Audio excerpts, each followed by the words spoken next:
जिंदगी के खेल में हार न मानना जिंदगी की सबसे पहली शर्त होती है। नमस्कार दोस्तों, मैं ज्योतिष आचार्य वासुदेव मिश्रा आपका अपने चैनल सत्य की खोज में हार्दिक अभिनंदन करता हूं। दोस्तों, आज का यह ज्योतिष का कार्यक्रम आप लोगों के लिए यानी कि मिथुन राशि वालों के लिए बेहद ही ज़्यादा खास कार्यक्रम साबित होगा। जैसा कि आपने थंबनेल में स्पष्ट रूप से देख ही लिया होगा कि मकर संक्रांति के बाद हुआ बहुत बड़ा उछाल जानकर खुशी से झूम उठोगे। जी हाँ दोस्तों, गोचर कुंडली में सूर्य महाराज और देवगुरु बृहस्पति, जी हाँ, इनका जो संबंध है, जैसे ही सूर्य महाराज मकर राशि में प्रवेश किए वैसे ही देवगुरु बृहस्पति और सूर्य महाराज आपस में केंद्रगत संबंध बना चुके हैं। और ज्योतिष शास्त्र में केंद्रगत संबंध हो या फिर नवम पंचम यानी कि त्रिकोण का संबंध, इसे अत्यंत ही श्रेष्ठ माना जाता है। जी हाँ, जब भी कोई दो आपस में नैसर्गिक रूप से मित्र ग्रह एक दूसरे से 1, 4, 7, 10 या फिर 5, 9 की स्थिति में होते हैं तो यह अत्यंत ही श्रेष्ठ और बेहतरीन परिणाम देने के लिए बाध्य हो जाते हैं।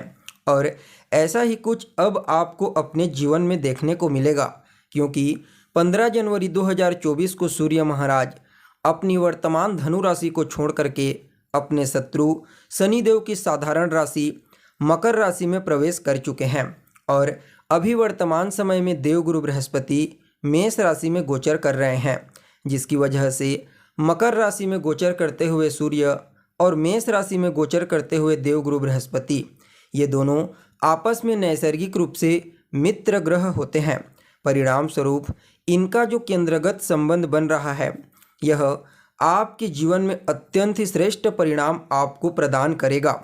तो ऐसे में दोस्तों, बड़ी स्पष्टता के साथ जानने का प्रयास करेंगे कि देवगुरु बृहस्पति और सूर्य महाराज आपस में केंद्र का संबंध बना करके आपके जीवन में क्या बड़ा परिवर्तन कर सकते हैं।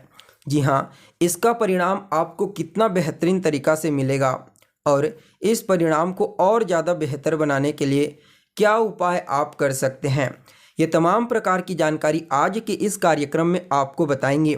इसलिए अगर आप भी एक मिथुन राशि के जातक हैं तो कार्यक्रम को अंत तक देखने का प्रयास कीजिए। और अगर आप अपनी जन्म कुंडली पर हमसे परामर्श लेना चाहते हैं तो डिस्क्रिप्शन बॉक्स में और वीडियो के अंदर आपको व्हाट्सएप नंबर मिल जाएगा, जहां से आप व्हाट्सएप करके अपनी जन्म कुंडली का विस्तार पूर्वक अध्ययन करवा सकते हैं। वैसे तो सूर्य महाराज हर 30 दिन में अपना राशि परिवर्तन कर लेते हैं और देवगुरु बृहस्पति के साथ एक साल में कम से कम 4 बार केंद्रगत संबंध बना लेते हैं। लेकिन दोस्तों, जब मकर राशि में होते हैं और शनिदेव की स्थिति अच्छी होती है, तब गुरु और सूर्य के बीच का जो केंद्रगत संबंध होता है, यह अत्यंत ही श्रेष्ठ और बेहतरीन परिणाम देने वाला होता है, जो अभी आपके जीवन में देखने को मिलेगा। क्योंकि अभी शनि महाराज भी अपनी खुद की मूल त्रिकोण राशि कुंभ राशि में बलवान अवस्था में गोचर कर रहे हैं। परिणाम स्वरूप बृहस्पति महाराज और सूर्य का यह जो केंद्रगत संबंध होगा, यह अत्यंत ही श्रेष्ठ साबित होगा। ऊपर से देवगुरु बृहस्पति का जो डिस्पोजिटर ग्रह है, यानी कि मेष राशि का स्वामी मंगल ग्रह, वह भी अभी गुरु की ही मूल त्रिकोण राशि धनु राशि में गोचर कर रहे हैं। परिणाम स्वरूप गुरु के बल में और ज़्यादा वृद्धि हो गई है, जिसकी वजह से यह केंद्र और त्रिकोण का संबंध आपको अत्यंत ही श्रेष्ठ और बेहतरीन परिणाम प्रदान करेगा। तो दोस्तों देखिए, अभी वर्तमान समय में देवगुरु बृहस्पति महाराज आपकी कुंडली में आपके 11वें स्थान में गोचर कर रहे हैं और इनका डिस्पोजिटर ग्रह सप्तम भाव में, इनकी मूल त्रिकोण राशि में, और कुंडली के अष्टम भाव में सूर्य, नवम भाव में शनि की प्लेसमेंट है। यानी कि देखा जाए तो लाभ की स्थिति को देवगुरु बृहस्पति, आपकी चुनौतियों को, परेशानियों को सूर्य, भाग्य को शनि, दाम्पत्य और व्यापार को मंगल। जी हाँ, ऐसा प्रभाव आपको अभी देखने को मिलेगा। तो सबसे पहले तो यहाँ पर देवगुरु बृहस्पति महाराज आपके जीवन में सभी प्रकार से लाभ के रास्तों को खोल देंगे। जी हाँ, इस समय आपके जीवन में धन आने के एक नहीं बल्कि अनेक रास्ते आपको खुलते हुए नजर आएंगे। कहीं ना कहीं आपकी अधूरी इच्छा इस केंद्रगत संबंध की वजह से पूरी होने वाली है। जी हाँ, इस समय आपके बड़े भाई बहनों के साथ आपके तालमेल बेहतर होंगे, उनका सहयोग आपको प्राप्त होगा। कहीं न कहीं यह समय आपको मूल्यवान बनाएगा। क्यों? क्योंकि जब आपके पास धन का आगमन बड़ी मात्रा में होने लगेगा तो ऑटोमेटिक कुछ लोगों के लिए आप मूल्यवान बन जाएंगे। वहीं देखा जाए तो इनकी जो दृष्टि होगी वह पंचम दृष्टि आपके पराक्रम में वृद्धि कराएगी, आपको साहसी बनाएगी, मेहनती। आप अपने पुरुषार्थ से इस समय खुद अपने भाग्य के विधाता बनेंगे। जी हाँ, भाग्य का निर्माण आप इस समय अपने मेहनत के दम पर करने वाले हैं। परिणाम स्वरूप आपका भाग्य भी आपका साथ देगा, जिसकी वजह से जिस भी फील्ड में आप कार्य करेंगे, समझ जाइए इस समय उस फील्ड में आपको सफलता की प्राप्ति होगी। छोटे भाई बहनों के साथ तालमेल बेहतर होंगे। छोटे भाई बहनों को भी उनके कार्य क्षेत्र में विशेष तौर पर सफलता की प्राप्ति होने वाली है। पंचम भाव पर देवगुरु बृहस्पति की दृष्टि का पड़ना कहीं ना कहीं आपकी संतान को लेकर के जो चिंता थी वह चिंता दूर होने वाली है। संतान के करियर में भी बड़ा ही सकारात्मक परिवर्तन होगा।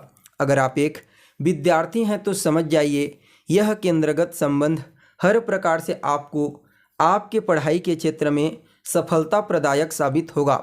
वहीं लव लाइफ के दृष्टिकोण से भी इस समय को अत्यंत ही श्रेष्ठ कहा जा सकता है। कहीं ना कहीं पंचम भाव आपकी पूर्व के पुण्यों और पापों को प्रदर्शित करता है। परिणाम स्वरूप इस समय आपको पूर्व के पुण्यों का भी अच्छा परिणाम देखने को मिलेगा। कहीं ना कहीं सूर्य महाराज आपके जीवन में आने वाली तमाम प्रकार की चुनौती, परेशानी और कठिनाइयों को दूर करने का प्रयास करेंगे और आपको आरोग्यता तो प्रदान करेंगे ही करेंगे, साथ ही आपकी वाणी को बेहद ही ज़्यादा प्रभावशाली बना देंगे। जी हाँ, इस समय आप अपनी वाणी के माध्यम से कई प्रकार के पेंडिंग पड़े हुए कार्यों को तो पूरा करेंगे ही करेंगे, साथ में हर कोई आपकी वाणी से प्रभावित होगा। देखा जाए तो इस समय आपके जीवन में अचानक ही धन प्राप्ति का योग बना हुआ है। वहीं सूर्य महाराज, देवगुरु बृहस्पति, शनिदेव और मंगल, इन चारों की कृपा अगर स्पष्टता के साथ देखी जाए तो व्यापार के क्षेत्र में अत्यंत ही श्रेष्ठ सफलतादायक साबित होगी। क्योंकि यहाँ पर देवगुरु बृहस्पति व्यापार भाव के स्वामी होकर के लाभ भाव में गोचर कर रहे हैं और लाभ का स्वामी व्यापार भाव में गोचर कर रहा है, तो इसे अत्यंत ही श्रेष्ठ परिवर्तन योग कहा जा सकता है।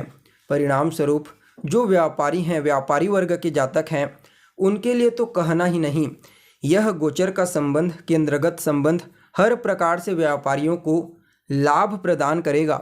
उन्हें आगे बढ़ने के लिए, सफलता प्राप्त करने के लिए अवश्य ही कुछ नए रास्तों की प्राप्ति होगी। कहीं ना कहीं यह समय आपके दाम्पत्य जीवन में भी काफ़ी हद तक मधुरता लाने वाला है। आपके पार्टनर के करियर में भी कोई अच्छी खबर उनको सुनने को मिल सकती है। करियर में बड़ा परिवर्तन हो सकता है। पार्टनर को भी विशेष तौर पे धन की प्राप्ति होने वाली है। देखा जाए तो कहीं ना कहीं यह समय नया बिजनेस व्यापार शुरू करने के लिए अत्यंत ही श्रेष्ठ साबित होगा।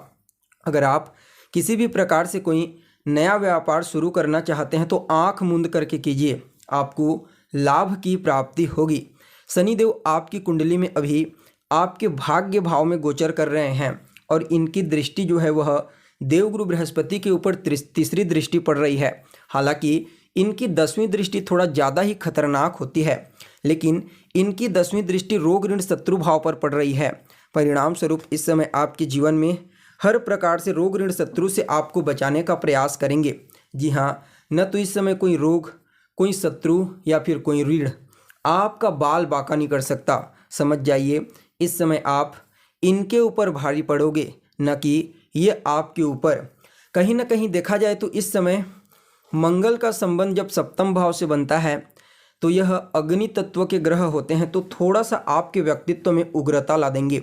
जी हाँ, बात बात पर चिड़चिड़ापन की स्थिति, थोड़ी थोड़ी चीज़ों पर ही गुस्सा आ जाना, ऐसी स्थिति देखने को मिल सकती है। इसलिए आपको थोड़ा सा इस चीज़ पर काम करने की आवश्यकता है। हालांकि देवगुरु बृहस्पति का जो प्रभाव पंचम भाव पर होगा, इससे आपके अंदर विवेक भी जागृत रहेगा।